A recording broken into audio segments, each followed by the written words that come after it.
बेटा फोटोसिंथेसिस में हम लोग बात कर रहे थे अभी तक उसके हिस्ट्री की, फोटो सिस्टम की, लाइट रिएक्शन की और डार्क रिएक्शन की और केमोसिंथेटिक थ्योरी की। ठीक, अब हम लोग बात करेंगे लॉ ऑफ लिमिटिंग फैक्टर और फैक्टर्स अफेक्टिंग फोटोसिंथेसिस। बेटा लॉ ऑफ लिमिटिंग फैक्टर की बात करें तो बिल्कुल एग्जैक्ट वही है जो स्टोकियोमेट्री केमिस्ट्री में आप +1 के पहले चैप्टर में पढ़ते हो, लॉ ऑफ लिमिटिंग रिएजेंट पढ़ते हो ना, एग्जैक्ट वही है। यहाँ पर फोटोसिंथेसिस में लॉ ऑफ लिमिटिंग फैक्टर जिन्होंने दिया था, ये आपके पीएमटी का सवाल है, गिवन बाई ब्लैकमैन 1905, 1905 में दिया था मिस्टर ब्लैकमैन साहब ने। लॉ ऑफ लिमिटिंग फैक्टर कहता है कि अगर कोई रिएक्शन हो रही है, प्रोसेस हो रही है, तो उसमें जितने मॉलिक्यूल या फैक्टर्स पार्टिसिपेट कर रहे हैं उनमें जो मिनिमम या लेस अमाउंट वाला फैक्टर होता है वो रिएक्शन को ज़्यादा प्रभावित करता है या डायरेक्टली प्रभावित करता है। क्यों? क्योंकि उसको बढ़ाओगे तो रिएक्शन अपने आप बढ़ जाएगी, घटाओगे तो अपने आप घट जाएगी, क्योंकि बाकी तो ज़्यादा मात्रा में ही है। इसकी अवेलेबिलिटी देते जाओ, अपने आप रिएक्शन रेट बढ़ता जाएगा।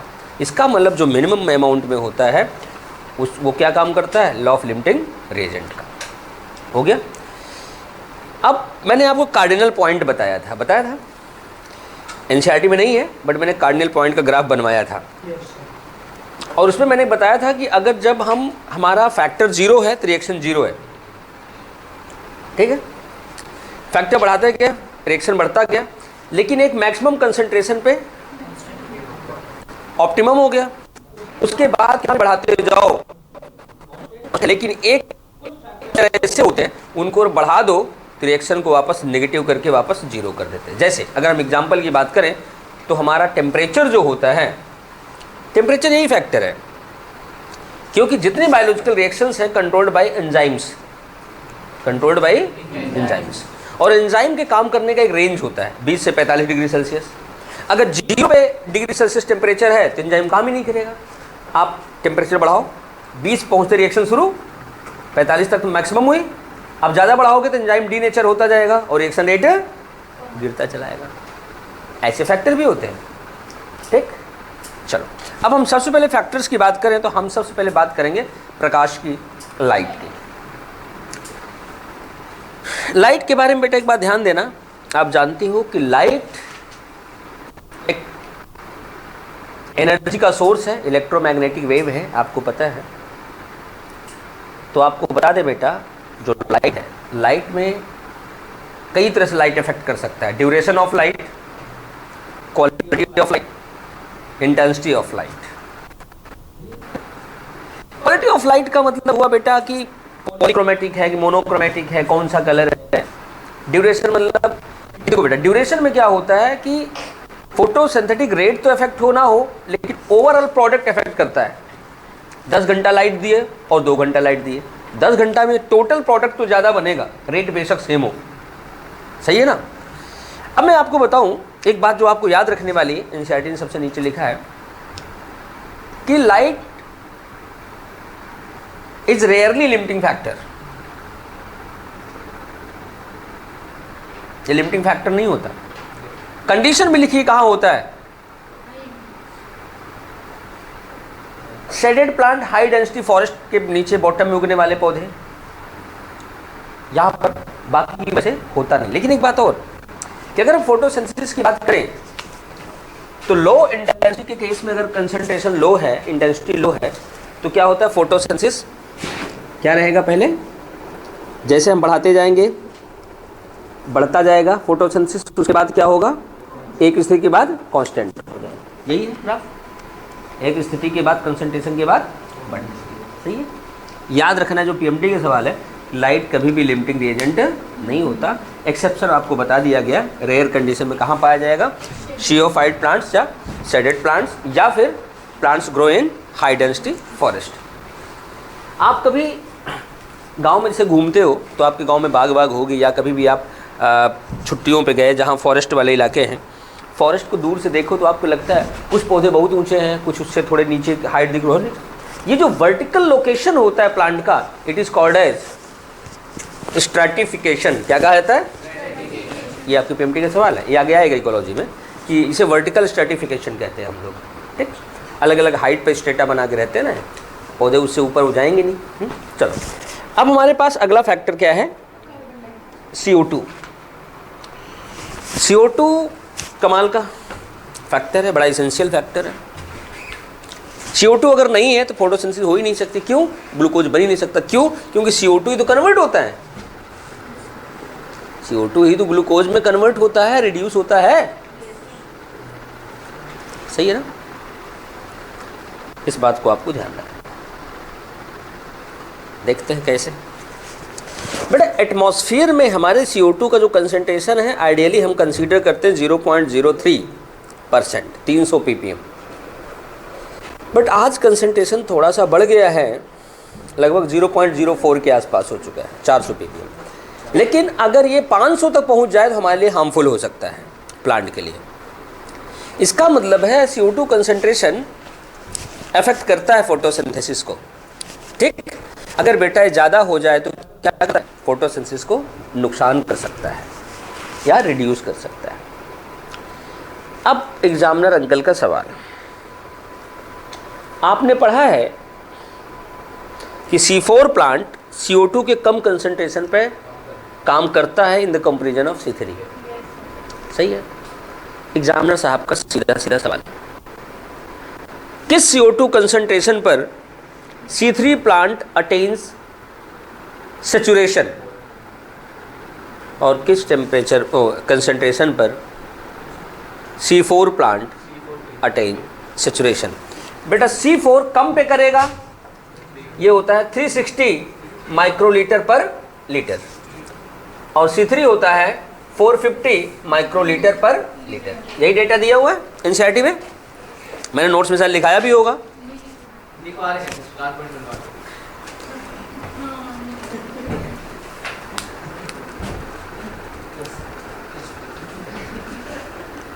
क्लास की नहीं बेटा, हमारे देश की ये स्थिति है। चलो, अनेकता में एकता हमारे देश की पहचान है। चलो इधर देखते हैं। अब मैं आपको एक बात और बताने वाला हूँ कि C3 प्लांट क्या है, ज़्यादा CO2 पे अच्छा प्रोडक्ट देता है। यही सुना? अगर कम हो जाए CO2, ऑक्सीजन बढ़ जाए तो फोटो रिस्पिरेशन करने लगता है। C3 रूबिक्स को जहाँ होता है, C3 मैंने 450 लिखा है। म्यू माइक्रोलीटर नहीं बेटा, मिली तो बहुत ज़्यादा हो जाएगा, 1000 गुना ज़्यादा हो जाएगा। माइक्रो है। अब पता है कई बुक वाले भी माइक्रो लिखते समय M लिख देते हैं। बेटा M नहीं लिखना, वो मिली को रिप्रेजेंट करता है, केवल M तो मीटर को रिप्रेजेंट करता है। ठीक, तो यहाँ पे आप ध्यान रखना, माइक्रो वर्ड बनाओ तो बेटर है, माइक्रो साइन बनाओ तो बेटर है। इधर देखो, मैंने कहा कि जब ज़्यादा कंसंट्रेशन होगा तो C3 हमारा ज़्यादा प्रोडक्ट देगा। जितना C3 उतना बढ़िया CO2 फिक्सेशन, मतलब वहाँ फोटो ऑक्सीडेशन या रिस्पिरेशन के चांसेस नहीं होते, क्योंकि रूबिक्स को फटाफट जुड़ता रहता है। तो ऐसे केस में हमारे पास हम C3 प्लांट की प्रोडक्टिविटी बढ़ा सकते हैं। ठीक, हमने एग्जाम्पल लिया ग्रीन हाउस प्लांट्स के, जैसे हमारे पास है काली मिर्च, इंग्लिश क्या होती है? तो इन्होंने वही बोला था बेटा। अच्छा एक बात बताना करीता, काली मिर्च ब्लैक पेपर, तो बेल पेपर क्या होगा? घंटा मिर्च। सर वो लाल और पीली मिर्च को कहते हैं, जो शिमला मिर्च। हाँ वो शिमला मिर्च, कैप्सिकम जो है एक्चुअल में वो है। ठीक, बेल पेपर पहला एग्जाम्पल। दूसरा है टोमेटो, टमाटर। ये ग्रीन हाउस प्लांट्स हैं, अगर इनको ज़्यादा ज़्यादा CO2 प्रोवाइड करें तो इनका प्रोडक्शन क्या करेगा? राइज कर जाएगा। अभी मैं तुम लोगों को कमाल बताऊं, ये जब से टेस्ट ट्यूब, यूट्यूब और फेसबुक चला है ना, जाहिल किस्म के लोग भी ज्ञान बांटते रहते हैं। हाँ मैं बताता हूँ आपको। आपको पता है कि फ्रूट हमेशा क्या होता है? फर्टिलाइज्ड ओवरी से बनता है, फीमेल से बनता है। एक दिन ऐसे मैं फेसबुक चला रहा, स्क्रॉल कर रहा था कि वीडियो आ गई, तो उसमें उसने हाथ में शिमला मिर्च पकड़ रखा था। मैं सोचा देखो शायद कुछ बनाने का, खाने वाने का बताएगा, देखता हूँ। उसने क्या कहा, क्या आप इसको देख के बता सकते हैं मेल शिमला मिर्च है एक फीमेल? मैं तो और इंटरेस्टेड हो गया। मैं कह रही क्या कमाल करने वाला है, बताया था ना। उसने कहा पलट के देखो, अगर 3 उभार है तो मेल 2 है, फीमेल। अब एक गधों, मेल पार्ट से कब फ्रूट बनने लगा? ये तो बात हो गई आज की बात, आज सुबह की। एक गुड़िया ड्रॉपर बैच से उठी क्लास के बाद, सर वो फोटोसिंथेसिस में ना एक टेबल दिया हुआ है, वहाँ पे पीईपी, तो यहाँ दिया होगा, देखा ना, हाँ इसी की बात कर रहे थे, कहीं पीईपी देखो, कहीं लिखा है पीईपी इस कॉलम में? किधर है? कौन से कॉलम? चश्मा लगा के कर, चल अपना देख। पीपी आप बताना, पीपी C3 में होता है C4 में होता है? C4 में होता है, ठीक। मैं कहा बेटा पीपी तो C4 में होता है। कहीं नहीं सर C3 में भी होता है। तुम्हें भी पढ़ाया गया क्या C3 में भी होता है? अच्छा, मैंने तो पढ़ाया नहीं। तो मैं कहा बेटा ऐसे कैसे? तो कहीं नहीं सर यूट्यूब पे देखा और कई PDF मिले, उसमें हमको खोल के दिखाओ। फिर उसने खोजा, फिर नया खोला, कहा सर इसमें तो सही नहीं है, 3 4 5 जगह ऐसे। हम कहे बेटा ये जब से आया है सिस्टम ना, कई लोग तैयार हो गए हैं, वो एक जगह देखा गलत सही पढ़ लिया, पता नहीं सही है गलत है, बोलना शुरू कर देते हैं। इसी तरह बेटा एक बार बच्चे लेक्चर लाए थे, कोई बायो के टीचर ही थे, पढ़ा रहे थे, ETS में प्रोटॉन का डायरेक्शन ही उल्टा कर दिया और ATP भी बना दिया। तुमने भी देखा था क्या? देखा था, तब क्यों बोल रहे हो?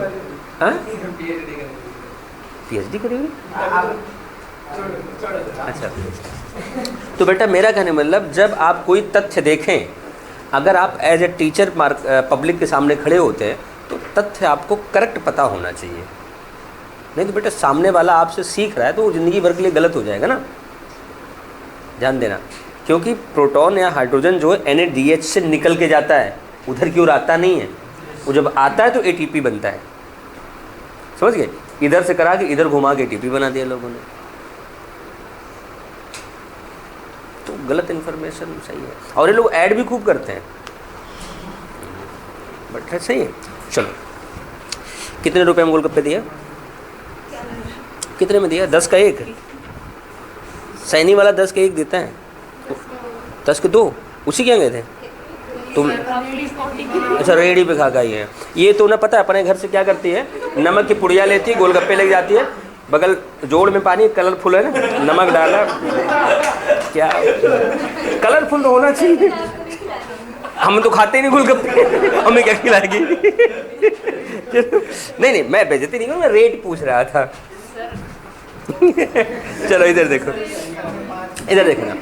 अब बेटा CO2 की बात हो गई, अब हमारे पास है टेम्परेचर। बेटा टेम्परेचर की बात करें तो बेटा टेम्परेचर में आपने क्या देखा था कि जो C4 प्लांट है कंपैरेटिवली हाई टेम्परेचर पर भी फोटोसिंथेसिस कर लेता है और C3 हाई टेम्परेचर पे काम नहीं कर पाता।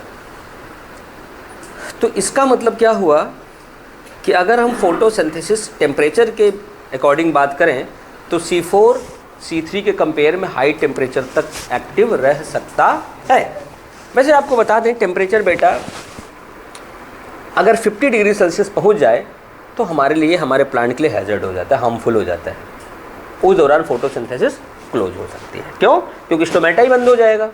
स्टोमेटा बंद हो गया तो CO2 की एंट्री कहाँ से होगी? लेकिन एक केमिस्ट्री का रूल है आपके, कोई भी केमिकल रिएक्शन हो, अगर उस मीडियम का टेम्परेचर हम 10 डिग्री सेल्सियस बढ़ाते हैं तो रिएक्शन 2 गुना हो जाती है। अगर 10 डिग्री सेल्सियस घटाते हैं तो रिएक्शन हाफ हो जाती है। बट ये कंडीशनल है, अप टू अ लिमिट। और इस घटना को क्या कहते हैं? Q10। पता है कि नहीं? Q10 आपने पढ़ा होगा, नहीं पढ़ा तो केमिस्ट्री में सॉल्यूशन वगैरह पढ़ोगे, रिएक्शन वगैरह पढ़ोगे, प्लस में फिर बताया जाएगा। Q10 कहा जाता है इसे, ठीक? ये Q10 लॉ होता है, ठीक। चलो, अब हमारे पास हमने बताया था वाटर, पानी। पानी बेटा यही है कि हाइड्रोजन डोनर के रूप में काम करता है, बॉडी को, प्लांट की बॉडी को कूलिंग करने में हेल्प करता है, transportation of water, mineral, water के साथ मिनरल चला जाता है, इसमें हेल्प करता है। अगर हम ऑक्सीजन की बात करें बेटा, जो मॉलिक्यूलर ऑक्सीजन बनता है अंदर, अगर वो एक्युमुलेट होता रहे तो वारबर्ग इफेक्ट कॉज करता है। क्यों? क्योंकि फोटोसिंथेसिस के रेट को कम करता है। हो गया? ये तो बेटा आपका प्रकाश संश्लेषण रिवाइज। सर वो जो साइकिल है, हाँ वही सेल डिवीजन वाले चैप्टर कराऊंगा। चलो अब बेटा रिवीजन में हम लोग जो शुरू करेंगे वो शुरू करेंगे सेल साइकिल। ठीक, यही 2 चैप्टर आपको ज़्यादा दिक्कत कर रहे थे। चलो सुनो, अब बातें नहीं बेटा, सुन लो इधर। अगर हम सेल साइकिल की बात करें बेटा, चैप्टर नंबर 9 है, नहीं 10 है, 10 62 को कहते हैं।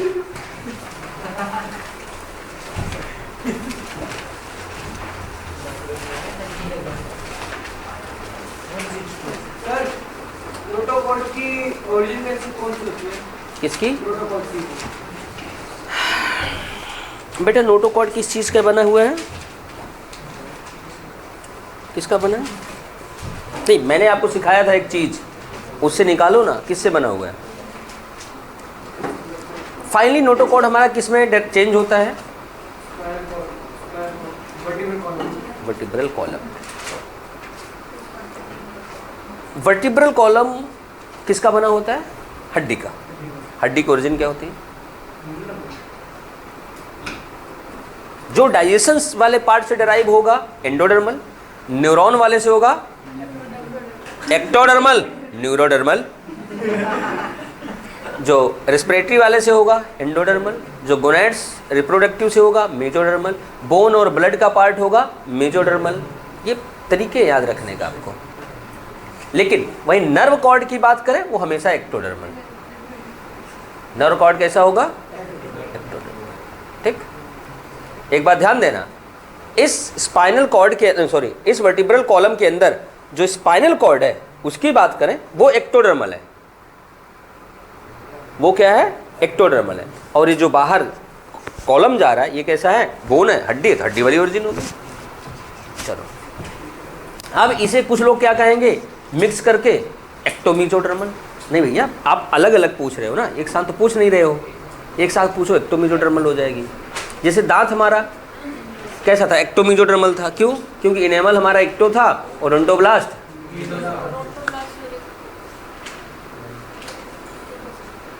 और ठीक है करिए, ठीक है सर। चलो हम लोग बात कर रहे हैं सेल साइकिल की। अनुराग उसे रखो, फिर देखते हैं सेल साइकिल की बात करें। बेटा सबसे पहले इधर ध्यान देना, साइकिल वर्ड जहाँ से चलो वहीं शुरू आ जाओ तो उसे कहते हैं साइकिल। ठीक, हमारी ज़िंदगी में लाइफ साइकिल होती है, सही है ना? पैदा होते हैं, मर जाते हैं,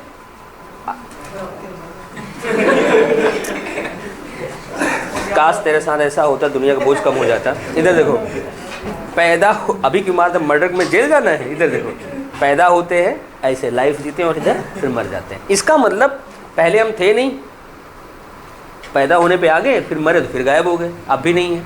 तो कहने का मतलब उसी तरह हमारे पास सेल होती है।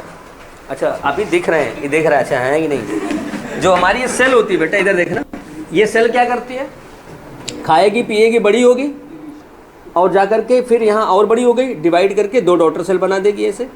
और ये दोनों डॉटर सेल फिर खाएंगे पिएंगे, बड़ी होगी, फिर डिवाइड होकर के 2 बनाती जाएंगी। मतलब हर सेल के साथ यही होता है, बनती है, बड़ी होती है, फिर डिवाइड करती है। ठीक बेटा ध्यान देना, ये जो डिवीजन कर रही है इसे हम लोग कहते हैं डिवीजन फेज। माइटोटिक है, क्या बोलेंगे? Mitotic phase. एक डिवीजन, दूसरा डिवीजन, तीसरा डिवीजन, चौथा डिवीजन, और 2 डिवीजन के बीच में लगातार पहला डिवीजन फिर दूसरा डिवीजन। ये जो गैप आया इसे कहेंगे बीच वाला फेज, इंटरफेज। इंटरफेज। पहले हम मानते थे कि डिवीजन वाला माइटोटिक फेज बड़ा मेटाबॉलिकली एक्टिव है, इंटरफेज तो रेस्ट फेज है, इसमें सेल करती क्या? खा पी के बड़ी होती है। लेकिन आज हमें पता चला जब हम लोगों ने इस पे काम किया, ना भैया ना, इंटरफेज ज़्यादा एक्टिव है मेटाबॉलिकली, क्योंकि इस फेज में हमें तैयारी करना पड़ता है भैया, डिवीजन करना है, डिवीजन करना है। आज के ज़माने में अच्छी ज़िंदगी जीने के लिए यही है। जैसे लोग कहते हैं आपकी ज़िंदगी में क्या है, पढ़ लिख रहे हो ये है, लेकिन पारिवारिक ज़िंदगी बड़ी मुश्किल होती है। मैं कहता हूँ नहीं भैया, जब हम अपने आप को प्रिपेयर कर रहे होते कुछ बनाने के लिए, वो ज़्यादा मुश्किल होता है, क्योंकि हम जैसे बनेंगे वैसे आगे हमारा भविष्य होगा।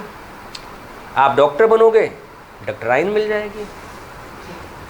मास्टर बनोगे, हो सकता है कि पढ़ी लिखी मिले नहीं तो कम पढ़ी लिखी दहेज में मिल जाए, दहेज साथ में मिल जाए। देखो कन्फर्म बात समझो, मैं जो कहना चाह रहा हूँ कि ये वाला लाइफ बड़ा कॉम्प्लेक्स होता है। आप अपने आप को तैयार करते हो कि हमें क्या बनना है, तो उसी तरह बेटा डिवीजन करने के लिए जो तैयारी होती है ज़्यादा कॉम्प्लेक्स होती है। यहाँ क्यों कर रहे हैं, रिकॉर्ड करेगी, सुनाएंगे सबको। नहीं सर, गवर्नमेंट टीचर है, बॉटनी एमएससी, और पता है ना, और एजुकेशन से नेट। पैसा तो हमेशा अच्छा ही होता है यार, पैसा कब बुरा होता है यार, मेहनत करोगे तो मिलेगा। आप देखो बेटा एक बात सुन लो, कभी भी आप आज से बड़े हो जाना तो भी कभी भी अगर आपका कोई दोस्त हो, आपका कोई पड़ोसी हो, आप अगर उससे अपने रिश्ते पूरी ज़िंदगी और हमेशा बनाए रखना चाहते हैं, दो चीज़ कभी मत पूछना। पैसों और एज। एज तो महिलाओं को नहीं पूछनी चाहिए, इनकम और उसके पर्सनल मामलों में। जैसे कई लोग होते हैं ना कि आपसे मिलेंगे तो आपके बच्चों का, मैडम के, अरे मैडम से हमें क्या लेना देना यार। अपने दोस्त की वाइफ के बारे में कभी मत पूछना, पेरेंट के बारे में पूछ लो, सैलरी कभी मत पूछो। आप दोनों दोस्त हो, एक दूसरे के ऊपर खर्च कर रहे हो, चाय पानी करा रहे हो, ये काफ़ी है दोस्ती के लिए, समझ गए ना। और एक भ्रम हमेशा रखो समाज में, तो समाज आपकी बड़ी इज्जत करता है। उनकी सच्चाई, जो बुरी हरकतें, उनको कभी मत बताओ, वरना बुरा मान जाएंगे। और महिलाओं के केस में उनको कभी उनका एज फील मत कराओ। पता क्यों, हंसो मत, एक सीरियस बात बताने चलो, उनकी एज बढ़ती कहाँ है। आपने किया क्या, जैसे बड़ी हुई, शादी करके लाए, घर में झोंक दिया, उसके बाद एज कहाँ बढ़ी। वही काम, अगर हाउस वाइफ है, सुबह रोज़ पूरी ज़िंदगी सुबह उठना, नाश्ता बनाना, फिर वो काम वाले के साथ लगे रहना, सफाई में, फिर कपड़े धुलाना, बच्चों के लिए काम करना, एज बढ़ी कहाँ यार, आपने बढ़ने दिया। आप इतना बिजी रहते हो कि कभी उनको टाइम नहीं दिया कि चलो यार तुम भी घूम आओ, तुम भी ये कर लो। आप वो ना समझना जो आप समझते हो, मैं कुछ अलग बता रहा हूँ। एज और दिमाग, मैं पढ़ाऊँगा, आपकी एनसीईआरटी में कहीं लिखा है, आपको नहीं दिखता। Human brain show parallel evolution. हम कंडीशन के साथ सीखते हैं। अगर आप चाहते हो आपका घर का हर एक बंदा ज्ञानी बने, समझदार बने, तो उनको कंडीशन के साथ वाकिफ करवाओ। हम क्या करते हैं, बच्चे को फैमिली को बड़ा सेफ्टी देते हैं, ना तुम्हें नहीं जाना है, ठीक है, उनको रिस्क में, उनको फेस कराओ, चीज़ें दिखाओ, देखो बेटा ऐसे होता है, सही है ना। आपने एज बढ़ने नहीं दिया, सिर्फ बाल पक गए, शरीर कमज़ोर हो गई, एज कहाँ बढ़ी यार। बात को सीरियस लेना। मेरी सोच सबसे थोड़ी सी अलग है, जानते हो ना, इसीलिए दुनिया यहाँ से वहाँ जाती है तो एटीट्यूड में, भाव में जाती है। मुझे देखो, मैं पैदल पूरी मार्केट घूमता रहता हूँ, इधर भी उधर भी, इधर भी, देखते हो ना, अपने से कोई मतलब नहीं है। तो बेटा लाइफ जीने का, लाइफ में एक सादगी लाओ आप, समझ गए। और पैसा हमेशा अच्छा होता है, समझ गए गधे। चलो इधर देखो, इधर देखो, इंटरफेस जो है मेटाबॉलिकली क्या होता है, एक्टिव होता है। अब बेटा इतना एक्टिव, इतना कॉम्प्लेक्स है कि इसको हम लोग एक बार में पढ़ नहीं सकते, तो इसको हमने डिफरेंशिएट किया। क्या किया, जिससे हमें आसानी हो जाए। जैसे हम लोगों ने क्या किया है कि जो हमारा नीट का पैटर्न है, जो एलिजिबिलिटी है +2 है, तो हमने क्या किया, इस सिलेबस को 2 भागों में बांट दिया। 10th के बाद, पहले देखो हमारी प्राइमरी एजुकेशन के बाद एजुकेशन मिडिल और हाई स्कूल होती थी। हाई स्कूल मतलब 10th होता है, ठीक। उसके बाद क्या होता था, पहले हम लोग 10th के बाद 11th में क्या करते थे, 11th करके हम लोग कॉलेज में जाया करते थे। मैं खुद ही +1 +2 कॉलेज से हूँ, ठीक। हाँ, पहले सिस्टम यही था, पहले ग्रेजुएशन 2 साल का था, हम लोग समय 3 साल का हो गया। अब अगले साल से 2023 के बाद ग्रेजुएशन 4 साल का होने वाला है। एजुकेशन में बदलाव आ रहा है। तो नहीं, उसका सिलेबस अभी और बढ़ेगा। एनाटॉमी 2 बुकलेट थी हम लोग समय में, 2 बुक, अब 3, अब इस साल से 4 आ गई है, पिछले साल से। MBBS में तुम जाओगे तो 4 बुक मिलेगी एनाटॉमी की। बेटा कॉम्प्लेक्सन बढ़ रहा है ना, तो फीस को छोड़ो गोली तुम। इधर देखो, ये फीस ज़्यादा टेंशन नहीं, पहले सिलेक्शन लो। तो अब क्या हुआ कि इसको हम 3 भागों में बांटेंगे। सबसे पहला क्या करेंगे, डिवीजन के बाद वाला फेज, पोस्ट माइटोटिक फेज, इसे कहेंगे ग्रोथ 1। दूसरा जिसमें डीएनए का सिंथेसिस होगा, S फेज। अब pre mitotic phase, G2 phase. ये डिवीजन के पहले है प्री माइटोटिक, डिवीजन के बाद है पोस्ट, ये पोस्ट ये प्री, हो गया। एग्जामिनर अंकल का पहला सवाल, ये जो बन गया गोल गोल इसे क्या कहोगे? Cell cycle. सेल साइकिल में सीक्वेंस क्या है स्टेप्स की? आप कहोगे G1S G2M, हो गया, G1S G2M, हो गया। लेकिन एग्जामिनर साहब क्या करेंगे, इसको देंगे ही नहीं, वो यहां से M से शुरू कर देंगे, M G1S। आप एक काम करना है, ऑप्शन जहां से शुरू करें ना, इस साइकिल को क्लॉकवाइज घुमा देना, यहां से शुरू करें S G2M G1, यहां से शुरू करें G2M G1S, उल्टा तो चल नहीं सकती ना, तो आप ऐसे करके इस सवाल को सही कर सकते हो। अगली चीज,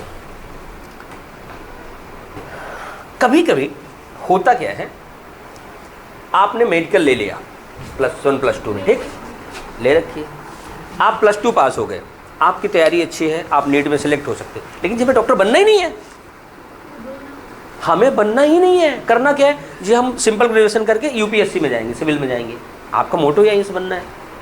ये हुआ कि भाई तुम मेडिकल कर ले फिर चले जाना, ना ना 4 साल लगेगा, 4 साल में तो मैं 3 साल ग्रेजुएशन, 1 साल में तैयारी करके पहले तैयारी करूँगा, 4 साल में तो मैं ज्वाइन कर लूँगा, सही नहीं, अपना तरीका है। ऐसे भी होते हैं हमारी सेल कि जो कि जा करके ग्रोथ किया, हमें डिवीजन आगे करनी नहीं है, वो बाहर निकल गए, क्वेश्चन फेज में आ गए, G0, अब ये परमानेंट हो गए, डिफरेंशिएट हो गए, भाई हम सिविल में सेलेक्ट हो गए, अब आराम से नौकरी करेंगे, परिवार चलाएंगे, आराम से खुशहाल जिंदगी जिएंगे।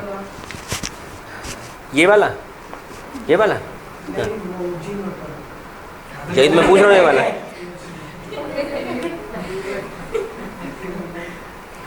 तू है क्या यार? इधर देखो, मैंने ना 4-5 दिन पहले बड़ा पुराना गाना सुना था, कजरारे नहीं, कजरा मोहब्बत वाला आँखियों में ऐसे डाला, सुना, बड़ा पुराना नूरजहां का गाना है, कजरे ने ले ली मेरी जान, सुना है कि नहीं सुना है तुम लोग? अपने ग्रैंडफादर से पूछना, वो सुने होंगे, हमारी उम्र के होंगे ना, तुम्हारा भी जमाना है हाँ, वो जोड़ के आसपास होता क्या बेटा, ये जब सेल पैदा होती है, बड़ी होती है, ग्रोथ करती है, अब इसको डीएनए सिंथेसाइज करना है, फिर जाकर के डिवीजन करना है बेटा। अब इस बात को बता दूं, एक गारंटी ले लेता हूं मैं, जो सेल एस फेज को कंप्लीट कर लिया, गारंटी है डिवीजन होगा ही होगा, इसलिए एस के पहले ही वो परमानेंट हो जाता है, समझ गए? अब बेटा एक मैं आपको फॉल्ट बता देता हूँ एनसीईआरटी की, जिससे पिछले साल इन्होंने गड़बड़ी मचा दी थी अपनी एनसीईआरटी लाइन। कई एनसीईआरटी में है क्या कि यहाँ से निकलते ही इन्होंने G0 लिख दिया है, हाँ कई में मैं बता रहा हूँ लिख रखा है, तो मैं तो लिखाता हूँ यहाँ, लेकिन ये 2020 के एग्जाम में सवाल आ गया G0 फेज के बारे में, तो बच्चों ने क्या लिख दिया, जो यहाँ वाले डायग्राम वाले थे तो उन्होंने कह दिया कि M के बाद आता है, एक्चुअल माता किसके बाद है? इतना मैं समझा के भेजता हूँ, लेकिन बच्चा जब एनसीईआरटी पढ़ता है तो एनसीईआरटी की मान लेता है, सर तो लिखा दिए, और उस चक्कर में उसका आंसर गलत हो गया। तो बेटा ध्यान देना, ये मिसप्रिंट है अगर किसी एनसीईआरटी में, G0 हमेशा जीवन के बाद आता है। अरे आप बड़े होगे तब डिसाइड करोगे ना कि हमके आगे सेल डिवीजन करना है कि नहीं करना है। इधर देखना, अब इसे कहेंगे क्विसेंट जोन या डिफरेंशिएटेड या परमानेंट सेल। अब हमारी ये जो हाथ हथेली की सेल्स है ना, ये बॉडी की, ये सारी G0 फेज में, इसके पास ऑप्शन होता है, जैसे आप +2 की, आपके पास ऑप्शन है कि हम बीएससी करें, एमबीबीएस में जाएं, पैरामेडिकल में जाएं, कि चलो सिंपल बीए कर लेते हैं, ठीक, आपके पास ऑप्शन है। नहीं यार हमें तो डिवीज़न करनी है, हमें तो एमबीबीएस करनी ही करनी है, चाहे 2 ड्रॉप करना पड़े, ठीक, या फिर यार मूड तो नहीं था, लेकिन मम्मी पापा की बड़ी इच्छा थी मैं डॉक्टर बनूं, तो मैंने तैयारी की, हो गया, तो करना पड़ रहा है। कई ऐसे बच्चे मिलते हैं, है ना। तो उसी तरह बेटा यहाँ कंडीशन है, ये परमानेंट हो गया जी, +2 अच्छा परसेंटेज आ गया, देखते हैं क्या करना है। लेकिन अब आप हमारे यहाँ सेल फिक्स है, इधर देखो हर्षवर्धन तुम भी, अब यहाँ पर हमें हो गई इंजरी होगी। अब ऐसा तो है नहीं कि यहाँ निकल के कोई बात नहीं, ये गड्ढा हो गया, ऐसा थोड़ी होता है। यहाँ जो सेल्स हैं, बाकी सेल्स वो जो G0 में थी, वो फट से एंटर कर जाएंगी इसमें, एस फेज में, सिंथेसिस करेंगी, डिवाइड करके नया सेल बनाएंगे, वो घाव भर जाएगा हमारा। समझ गए? लेकिन ये काम नहीं कर सकती कौन? न्यूरॉन। नहीं कर सकती हार्ट की सेल्स। साइड में शायद लिखा होगा, जो हार्ट की सेल्स हैं और न्यूरॉन हैं, ये काम नहीं कर सकते। अगर हार्ट की वॉल हमारी रप्चर कर गई ना हार्ट अटैक के दौरान, कभी हीलिंग नहीं होती, हमें मरना ही मरना है। इसलिए हार्ट अटैक का पेशेंट मरता है, क्योंकि डैमेज को रीजनरेट नहीं कर पाता। और यही कहानी है न्यूरॉन वाली। अगर न्यूरॉन डैमेज हो गया एक्सीडेंट में तो कहानी खत्म है, रीजनरेट नहीं कर सकती। इसलिए मैं कहता हूँ हेलमेट लगाओ, ये यहाँ तक वाला। कई बच्चे ना कटोरी जैसी रख के चल देते हैं ऐसे ऐसे। वो कटोरी वाले केस में बेटा क्या होता है, आप गिरे, गर्दन ऐसे मुड़ गई, स्पाइनल टूट जाएगा। इसलिए यहाँ तक रखने से हेलमेट क्या फ़ायदा होता है, आप गर्दन मुड़ती नहीं है, पूरी रुकी रहती है, कभी स्पाइनल टूटता नहीं। वो बेटा डिज़ाइन इसी तरीके से है। ये आजकल फैंसी जो आप लोग लेके चलते हो ना, हाँ, तो उससे बचना बेटा, ठीक। वो तो और ख़तरनाक है। चलो अब हम आते हैं जीवन फेज में हुआ क्या। जीवन फेज में हुआ एस की तैयारी। अगर जिसको नीट में जाना है तो जीवन में क्या करेगा, तैयारी करेगा ना +1 +2 में। एंजाइम बनाएगा अमीनो एसिड से प्रोटीन बना के, जिससे एस हमारा रेप्लिकेट कर सके। एग्जामिनर अंकल ने सवाल दिया, इधर देखो, यहाँ 20 पीसीजी पिकोग्राम डीएनए है, तो यहाँ कितना होगा 40, क्योंकि एस फेज में क्या होगा, डबल हो जाएगा। अगर यहाँ क्रोमोसोम की संख्या 2n है तो यहाँ कितना हो जाएगा, 2n ही रहेगा, क्योंकि number of chromosome remain same, लेकिन amount of DNA get double. समझ गए बात को? लेकिन यहां पूछे तो भी DNA double, ploidy same, ploidy मतलब नंबर ऑफ क्रोमोसोम। लेकिन यहां बात करें तो नहीं, यहां वही आएगा जो यहां है, इसका आधा होगा ना, 40 का आधा, सही है। लेकिन क्रोमोसोम की संख्या हाफ हो जाएगी, इक्वल डिवाइड हो जाएगी, 2n से n हो जाएगी। नहीं, क्यों? क्योंकि माइटोसिस में हमेशा कॉपी बनती है, इसलिए क्रोमोसोम की संख्या पूरे साइकिल में कांस्टेंट रहेगी। यही तो समझने की बात है। और यह एक साइकिल ह्यूमन सेल की बात करें तो कंप्लीट इन 24 घंटा इन कल्चर मीडियम। अगर बेटा हम सैक्रोमाइसिस सेरिवेसी की बात करें तो 90 मिनट्स, और अगर बैक्टीरिया वगैरह की बात करें तो वो डिपेंड करता है लगभग 34-38 मिनट के आसपास। 30 मिनट आपकी बुक में लिखा रहता है, नहीं लिखा है क्या बुक में? चलो इधर देखते हैं बेटा, ओए इधर। अगर हम माइटोटिक फेज की बात करें, डिवीजन फेज की, हमारे पास 3 तरह के डिवीजन है। आपके बुक में 2 तरह के डिवीजन है, माइटोसिस एंड मेयोसिस। हम लोग साथ साथ पढ़ लेंगे। ए माइटोसिस सब, हाँ 20 का 40 और फिर 40 का फिर 20 होगा। हाँ, जब डॉटर बनेगी तो 20 नहीं हो जाएगा। डिवाइड कर देंगे 40। हाँ हाँ हाँ, वही बेटा, यहाँ से जा रहा है फिर डॉटर बना रहा है ना। इधर देखो, एक बात सुनना, हम सबसे पहले बात करेंगे माइटोटिक डिवीजन की। किसकी बात करेंगे? एनसीईआरटी में भी माइटोसिस ही होगा सबसे पहले। माइटोसिस सबसे पहला पॉइंट किसने डिस्कवर किया था? राजवंश, किसने डिस्कवर किया था? किसने डिस्कवर किया था? बर्गर में हैमबर्गर, स्ट्रासबर्गर। हैमबर्गर साहब ने क्लोराइड शिफ्ट देखा था। Strasburger, W Fleming, Walter Fleming, समझ गए? और वाल्टर फ्लेमिंग ने नाम दिया था माइटोसिस। बेटा ध्यान देना, माइटोसिस कहां होती है? सारी सोमैटिक सेल्स में, हमारी पूरी बॉडी में एक्सेप्ट गैमेटोजेनेसिस। स्पर्म और ओवम बनने के अलावा हर जगह क्या होती है? Mitosis. Mitosis is responsible for growth, wound healing, घाव भरना, रिपेयरिंग कह सकते हैं। और एक चीज, जब बेटा यहां हमारा घाव भरा चोट लगने पे, तो सेम सेल बनेंगी ना। ऐसा तो नहीं कि यहाँ यार ये बंदा 3 बार गिर चुका, ये हड्डी बना देते मजबूत रहेगी, ऐसा होता है क्या? नहीं होता ना। मतलब हमेशा आइडेंटिकल सेल बनेंगी। इसका मतलब माइटोसिस हमेशा अपने जैसी सेल बनाती है।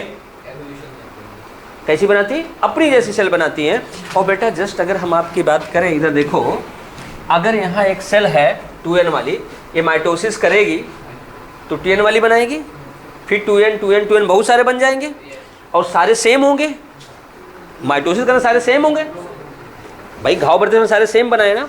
तो group of genetically and morphologically similar cell और organism is called as clone. क्या कहेंगे? क्लोन। और single member of clone is ramet. क्या कहेंगे? रैमेट। समझ गए? चलो आगे बढ़ते हैं। इसका मतलब माइटोसिस के केस में नंबर ऑफ क्रोमोसोम हमेशा डॉटर सेल में सेम तो है, आपस में सेम है कि पेरेंट के सेम है? पेरेंट के सेम है। कभी मत बोल देना कि इस आपस में सेम है। अगर पेरेंट में सेम है तो आपस में अपने आप सेम हो जाएगा।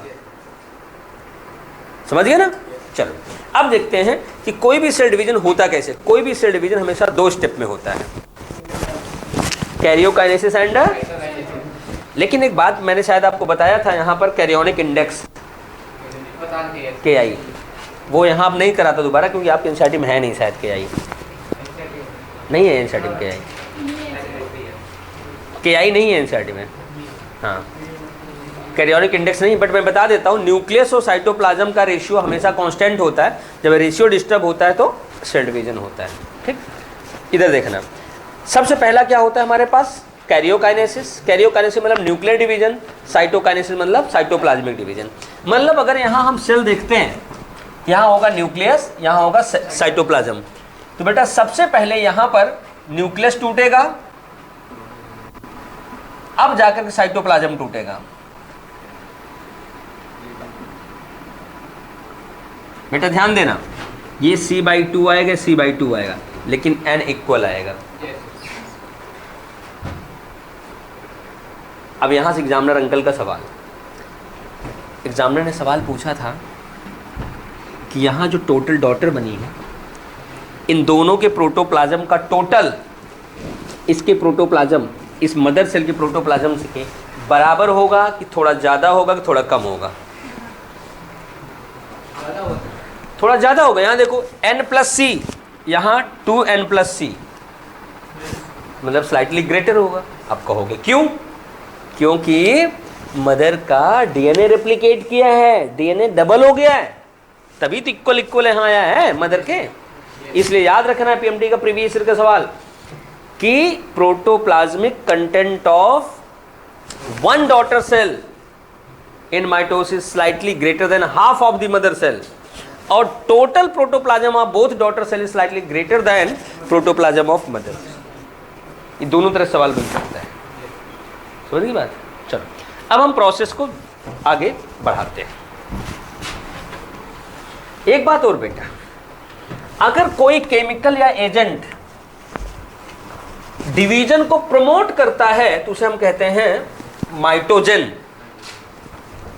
क्योंकि माइटोसिस को जनरेट कर रहा है। अगर डिवीजन को इनहिबिट करता है तो हम कहते हैं माइटोटिक पॉइजन। क्या बोलते हैं? पॉइजन। अरे पॉइजन रोकता है ना, मार देता है। पॉइजन जिंदगी को रोक देता है। सही है ना? ना विश्वास हो तो खा के देखना एक बार, बस नहीं खाना है। इधर देखना,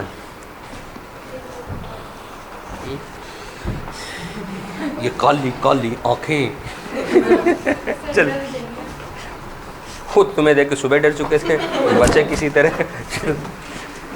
इधर देखो बेटा, हम लोग बात करने वाले हैं सबसे पहले कैरियोकाइनेसिस की, अर्थात इसके न्यूक्लियस को तोड़ेंगे पहले। इधर देखना बेटा, न्यूक्लियस के अंदर क्या होता है? Chromatid fibre, chromatin fibre plus nucleolus. सही है ना बेटा? न्यूक्लियस का टूटना है कैरियोकाइनेसिस, और karyokinesis is a complex process. तो बेटा karyokinesis complete in PMT, PMAT, prophase, metaphase, anaphase and telophase. Pro मतलब पहले, मेटा मतलब बीच, एना मतलब बाद, टेलो मतलब अंतिम, टेल अंतिम हो गया। इधर देखना, सबसे पहले देखेंगे प्रोफेज में क्या होगा। प्रोफेज में सबसे पहले न्यूक्लियस का वॉल्यूम बढ़ेगा, chromatin thread split into chromosomes, और थोड़े समय बाद देखेंगे लेट प्रोफेज में nuclear membrane and nucleolus get disappear and chromosomes scattered in cytoplasm, chromosome scattered in cytoplasm. ये हमारा हो गया प्रोफेज। क्या हो गया? प्रोफेज। अब बातें सुनना। Prophase is longest phase. In this nuclear membrane and nucleolus get disappear, chromatin fiber split into small pieces called as chromosome. Term chromosome was used by Shivam Chauhan. किसने यूज किया था क्रोमोसोम? वॉल्डेयर। किसने किया था? वॉल्डेयर। क्रोमैटिन वर्ड किसने use किया था?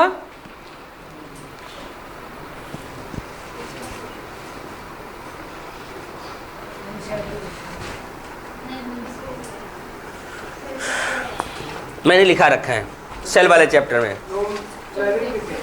W Fleming ने। क्रोमैटिन वर्ड डब्ल्यू फ्लेमिंग ने यूज किया था, क्रोमोसोम वॉल्डेयर ने किया था, जीन जॉनसन ने किया था। लिखा रखा है ना? चलो इधर देखो, इधर देखना बेटा। अभी जो पीसेस हैं बेटा जो हमें दिख रहे हैं ना, एक्चुअल दिख इसलिए रहे हैं कि कंडेंस हो गए हैं। क्रोमोसोम के जो पीसेस बने, ये क्रोमैटिन के पीसेस बने हैं, ये अपने साइज से लगभग 1/25 हो जाते हैं कंडेंस होके। कंडेंस होने के बाद ये मोटे दिखने लगे, तब हमें दिखता अच्छा ये क्रोमोसोम है। अब जब ये पूरी तरह कंडेंस हो जाते हैं तो अटेन मेटाफेज। क्या अटेन कर लेते हैं? मेटाफेज। मेटाफेज अटेन कर लेते हैं। और मेटाफेज में क्रोमोसोम इतने थिक हो जाते हैं कि हमें साफ साफ दिख रहे हैं, और इसीलिए हम कहते हैं मेटाफेज में। आपके पीएमटी में सवाल, morphological study of chromosome is possible in metaphase. हो गया। अब इसी मेटाफेज में हम देखते हैं कि क्रोमोसोम मूव करना शुरू कर देते हैं और जा करके इसके इक्वेटोरियल प्लेट पर अरेंज हो जाते हैं। यहाँ पर ऐसे ऐसे इकट्ठे हो गए। अब कहोगे यहाँ तो बहुत सारे थे, यहाँ कम दिख रहे हैं। क्यों? क्योंकि इसे सर्कल में लगे ना, सर्कल में लगे तो हम सर्कल भी सामने से ऐसे देख पाएंगे ना, पीछे तो है। अब देखो इस सर्कल में बेटा जो किनारे हैं ना वो बड़े हैं और जो छोटे हैं कहाँ होते हैं? सेंटर। मैंने ये भी लिखा है, बड़े साइज वाले chromosome present toward the periphery and छोटे वाले सेंटर, टुवर्ड सेंटर। और बेटा अगर ये है एनिमल है तो यहाँ आप सेंट्रियोल देख सकते हो, एनिमल नहीं है तो सेंट्रियोल नहीं दिखेगा।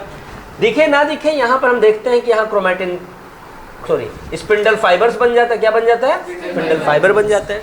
ये स्पिंडल फाइबर दोनों पोल से भी अटैच होते हैं। जो क्रोमोसोम से अटैच है उन्हें क्रोमोसोमल स्पिंडल फाइबर, जो डायरेक्ट है उन्हें एक्सेसरी स्पिंडल फाइबर। लेकिन इसको थोड़ा अगर हम क्रोमोसोम को मेजर बड़ा करके देखें ऐसे हम, तो हमें पता चलता है कि यहाँ पे हाँ डॉट होता है, उसे कहते हैं काइनेटोचोर, काइनेटोकोर, CHOR, काइनेटोकोर। और इसी काइनेटोकोर से आगे स्पिंडल फाइबर ऐसे जुड़ता है। एग्जामिनर अंकल का सवाल, स्पिंडल फाइबर केमिकली किस चीज का बना होता है? ट्यूबुलिन प्रोटीन का बना होता है। ये डायरेक्ट सवाल है।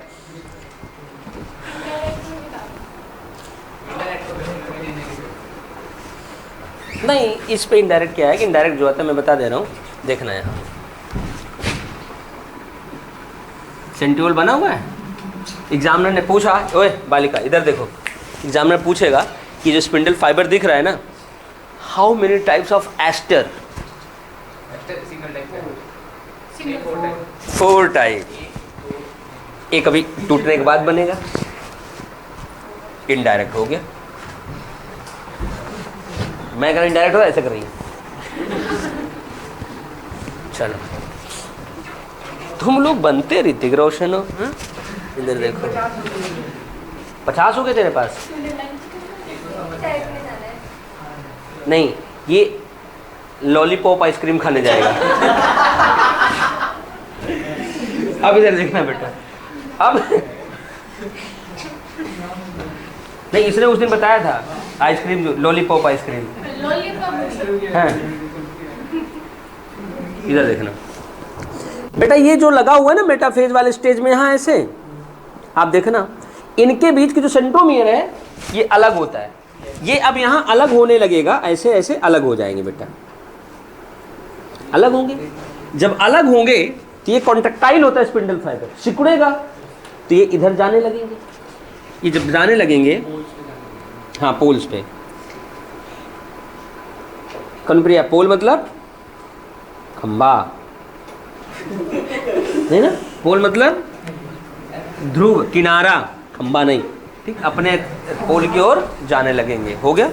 ध्यान देना बेटा, ये जो मैं बना रहा हूं, ये क्यों बना रहा हूं, ये सवाल है कि जब एनाफेज में क्रोमोसोम मूव करता है तो इसका सेंट्रोमियर किधर होता है, भुजाएं किधर होती हैं? बेटा देखो, मैंने आपको बताया था, ऐसे देखो, ये क्रोमोसोम है, ये बीच में सेंट्रोमियर है, इसको ऐसे पकड़ो और पकड़ के अगर भागोगे ऐसे तो ये आगे होगा, ये हवा से पीछे हो जाएगा। उसी तरह बेटा होता क्या है, जब ये इसको खींचता है, centromere toward pole and arms become equator, toward equator. Arms किधर हो जाते हैं? इक्वेटर की ओर हो जाते हैं। और इस दौरान, नहीं इतना हाथ नहीं पहुंचेगा, और इस दौरान बेटा अब एग्जामिनर कंफ्यूज करेगा। आपने जिंदगी भर पढ़ा है कि morphological studies is in metaphase, examiner कहेगा शेप ऑफ क्रोमोसोम एनाफेज, क्योंकि शेप यहां दिखेगा। अब बच्चे इसी में गड़बड़ हो जाते हैं, सर वो तो मेटाफेज में नहीं होना चाहिए था। समझ गए ना? यहां एग्जैक्ट शेप दिखे, क्यों? क्योंकि अगर इसके किनारे सेंट्रोमियर होगा तो टीलोसेंट्रिक, नीचे एक्रोसेंट्रिक और नीचे सब मेटासेंट्रिक, बीचों बीच मेटासेंट्रिक, वो सारा शेप यहां हमें दिखता है। अब बेटा जैसे ही एनाफेज कंप्लीट होता है, क्रोमैटिन यहां, क्रोमैटिन यहां, वापस nuclear membrane, nuclear membrane, nucleolus, nucleolus, it is called as telophase. Telophase के बाद क्या होगा? साइटोकाइनेसिस। अगर ये एनिमल सेल है तो बाहर से भीतर की ओर ऐसे बनेगा, अगर प्लांट है तो, अगर एनिमल है तो सेल फरो बाहर से भीतर, अगर प्लांट है तो सेल प्लेट भीतर से बाहर। इसीलिए बेटा नोट्स होश से देखा करो।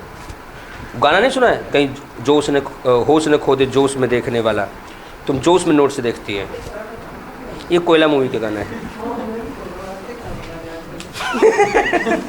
बेटा एक्चुअल में आजकल नेटवर्क में है ना, वो फ्री है आजकल। देखो डेढ़ जीबी डाटा वाईफाई भी तो है यहाँ पे, वाईफाई घर पे 1.5 GB नहीं, मूवी तो मैं देखता नहीं हूँ, गाना तो सुनता नहीं हूँ। कहने का मतलब ये दिमाग वाला सिस्टम खोल रखा है, हाँ कुछ समझ लो। तो उसमें क्या होता है, जो वर्ड आया उससे रिलेटेड सारे वर्ड दिमाग में घूमने लगते हैं। तुम्हारे तरह नहीं, बायो पढ़े तो सिर्फ बायो में सोचो, फिजिक्स पढ़े फिजिक्स में, कंसेप्ट तो सेम होता है यार साइंस का। समझ गए? ये तो बेटा माइटोसिस कंप्लीट। एक पॉइंट लास्ट बताऊंगा फिर क्लास छोड़ूंगा। अगर हम कॉल्चिसीन, नाम सुना है? कॉल्चिसीन मेटाफेज में अप्लाई कर दें तो ये नहीं बनेगा, स्पिंडल फाइबर नहीं बनेगा। ये स्पिंडल फाइबर को इनहिबिट कर देता है। जो स्पिंडल फाइबर को इनहिबिट कर देगा ये टूटेगा ही नहीं, क्रोमोसोम बिकम डबल, इसे कहते हैं पॉलीप्लॉइडी। और कॉल्चिसीन कहेंगे माइटोटिक पॉइजन। कहां से मिलता है? लिखा कॉल्चिकम ऑटमनेल। कहां से मिलता है? Colchicum autumnale. इसकी फैमिली क्या है? लिलिएसी, गार्लिक और प्याज वाली। चलो अगले क्लास में मिलते हैं।